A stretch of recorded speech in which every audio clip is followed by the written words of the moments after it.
바울 서신에 우리가 바울 서신 특히 로마서와 이 야고보서를 약간 이렇게 반대되는 어떻게 보면 그런 내용으로 언뜻 이해하기가 쉽지만 강조점을 어디에 두고 있느냐 그 차이일 뿐입니다. 사도 바울 갈라디아서 로마서 같은 경우는 믿음에 그 강조점을 두고 있는 것이고 야고보서는 행함에 그 강조점을 두고 있는 것입니다. 그러나 동전의 양면과 같아서 그 드러난 표면 이면을 들여다보면 다 같은 얘기예요. 다 하나님께 대한 믿음과 신앙을 말하고 있는 것이죠. 우리가 신앙을 논할 때 떼어놓고 말할 수 없는 것이 뭐냐면 시험이라고 하는 주제예요. 어제도 우리가 살펴봤지만 오늘도 12절부터 다시금 시험이라고 하는 주제로 이어져 나가고 있습니다.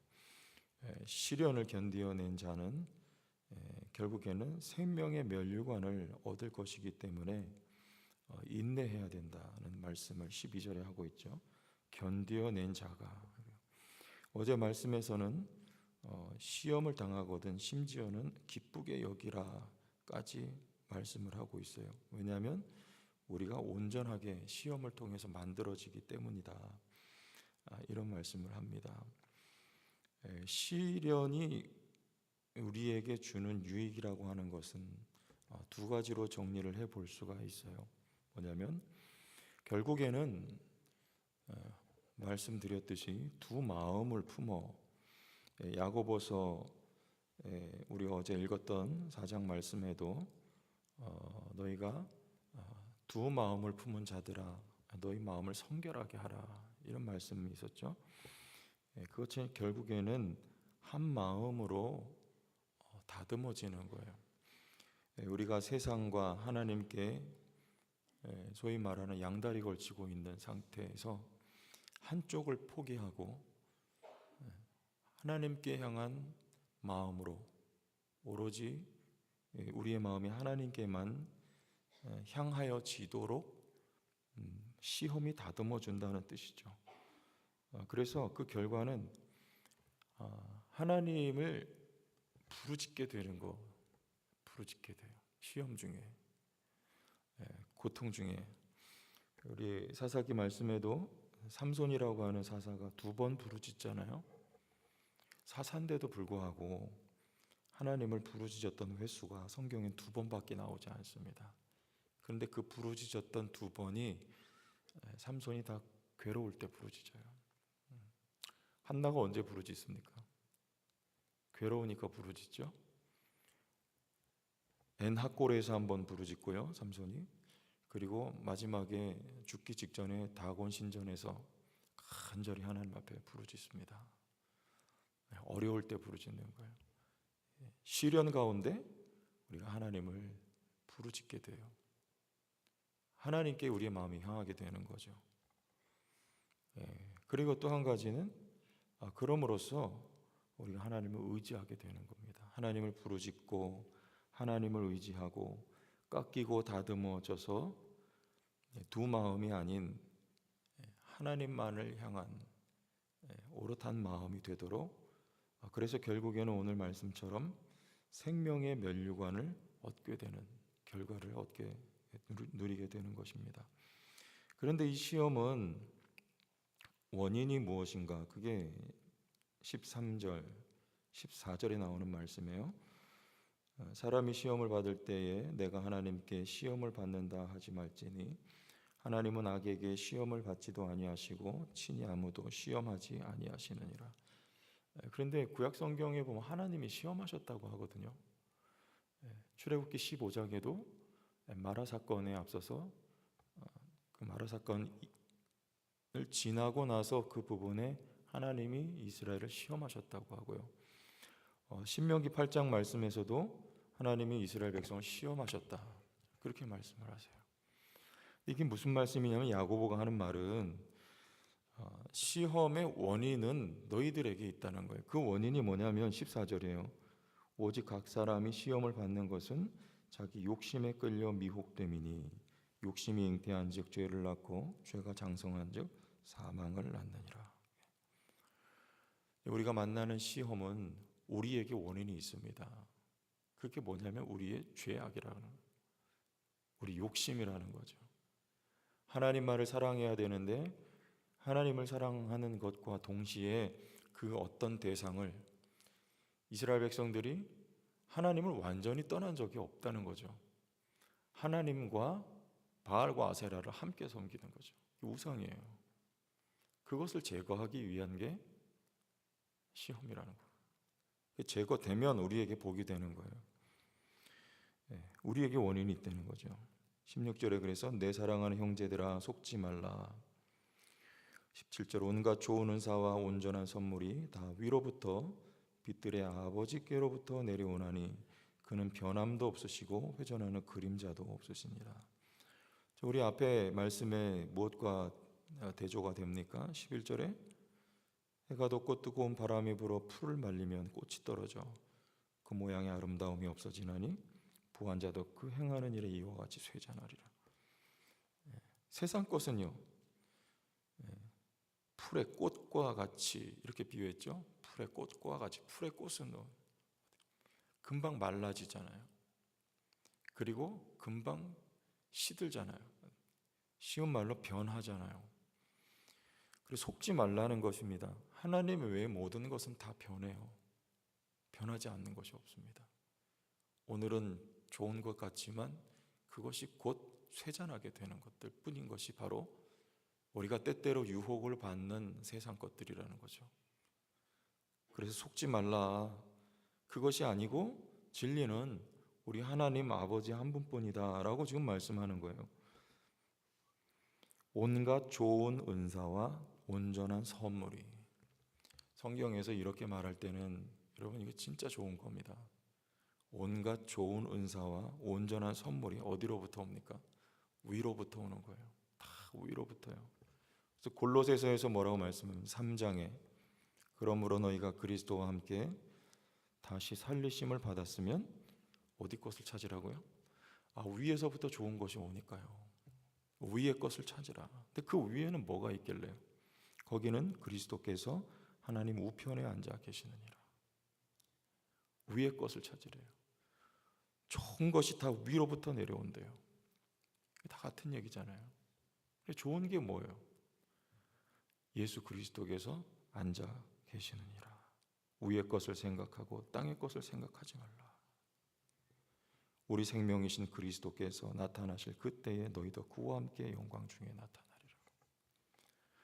주기도문에 우리에게 일용할 양식을 주옵시고, 일용할 양식이 뭡니까? 마태복음 말씀에 너희는 그의 나라와 그의 의를 구하라. 무엇을 먹을까 무엇을 마실까 구하지 말라 그랬거든요. 그런데 주기도문에는 일용할 양식을 주옵시고, 일용할 양식이라는 것은 예수 그리스도를 말하는 거죠. 하나님의 말씀이신 그리스도가 우리의 일용할 양식이에요. 위에는 그리스도가 계시는, 하나님 한 분이 우리의 진리이며 그의 아들 예수 그리스도가 우리의 생명이에요. 그러므로 오늘 살아가는 우리들은 위로부터 좋은 것들이 내려온다는 것을 기억해야 돼요. 위로부터 빛들의 아버지께로부터 온갖 좋은 은사와 온전한 선물이 내려오나니 그는 변함도 없으시고 회전하는 그림자도 없으시니라. 이 세상 모든 것은 다 변하고 다 지나가요. 그러나 하나님은 변하지 않는, 금보다 더 금 같은 변하지 않는 진리는 하나님 한 분밖에 없다는 거죠. 그러므로 여러분들 속지 마시기 바랍니다. 세상 것은 다 지나가. 우리 하나님 한 분만이 변하지 않는 진리요, 우리의 삶의 뿌리가 되시는 하나님께 깊이 뿌리를 내리고 계신 여러분들이 다 되었으면 좋겠어요. 우리 삶이 흔들리지가 않는 거예요. 어떤 풍랑이 일어나고 풍파가 일어나고 흔들릴 만한 그런 상황이 펼쳐져도 우리의 진리 되신 하나님께 깊이 뿌리를 내리고 뿌리를 받고 있는 성도는 결코 흔들리지 않습니다. 그 승리하는 비결이에요. 시험을 이기는 극복하는 비결이에요. 지혜를 구하라고 말씀한, 하나님을 구하라고 하는 거예요. 18절에 그가 그 피조물 중에 우리로 한 첫 열매가 되게 하시려고 자기의 뜻을 따라 무엇으로요? 진리의 말씀으로 우리를 낳으셨느니라. 우리는 새로운 생명이 되었잖아요. 이전 것은 지나갔으니 보라 새 것이 되었도다. 그러면 이제부터 우리가 새 생명으로 탄생하면, 아기가 무엇을 가장 목말라 합니까? 어머니의 젖이잖아요. 그러니까 새 생명으로 탄생한 우리들은요, 신령한 젖을 사모하라. 하나님의 말씀으로 거듭난 우리들은요, 하나님의 말씀이 우리의 신령한 젖이고 하나님의 말씀이 우리의 양식인 것입니다. 말씀은 곧 그리스도예요.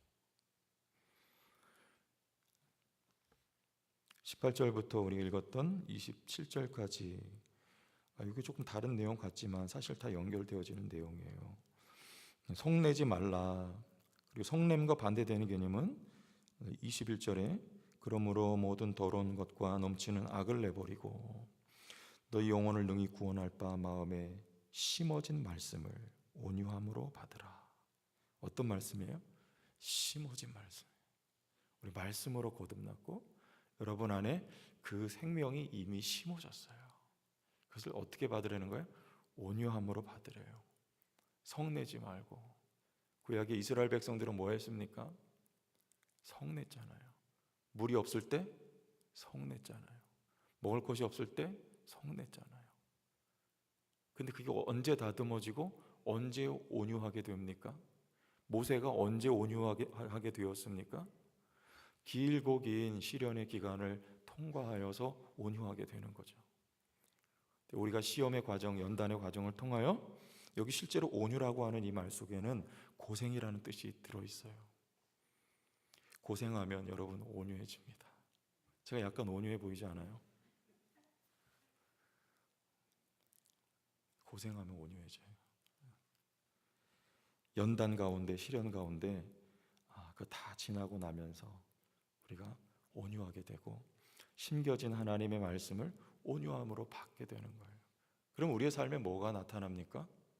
하나님의 말씀이 드러나는 삶을 살게 되는 거죠. 그게 여기 말씀을 행하는 자가 되라는 뜻입니다. 사실은요. 20절에 너희는 말씀을 행하는 자가 되고 25절에 자유롭게 하는 온전한 율법을 들여다보고 있는 자는 듣고 잃어버리는 자가 아니요 뭐 하는 자니? 실천하는 자니 이 사람은 그 행하는 일에 복을 받으리라. 실천하는, 하나님의 받은 말씀이, 생명이 여호와 하나님께만을 향한 우리의 오롯한 한 마음이 되어지므로 그 말씀이 우리의 삶을 통해서 나타나는 거예요. 그 말씀을 행하는 자가 되라.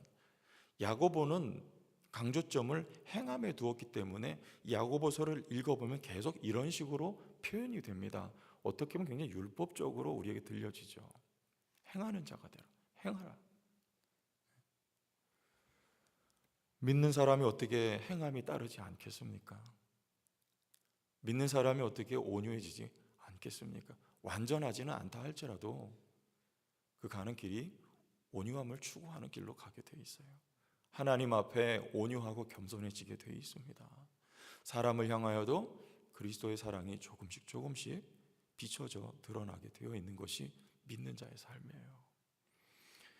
27절에 그래서 이렇게 되는 거죠. 우리 같이 한번 읽어보죠. 27절 하나님 아버지 앞에서 정결하고 더러움이 없는 경건은 곧 고아와 과부를 그 환난 중에 돌보고 또 자기를 지켜 새 속에 물들지 아니하는 그것이니라.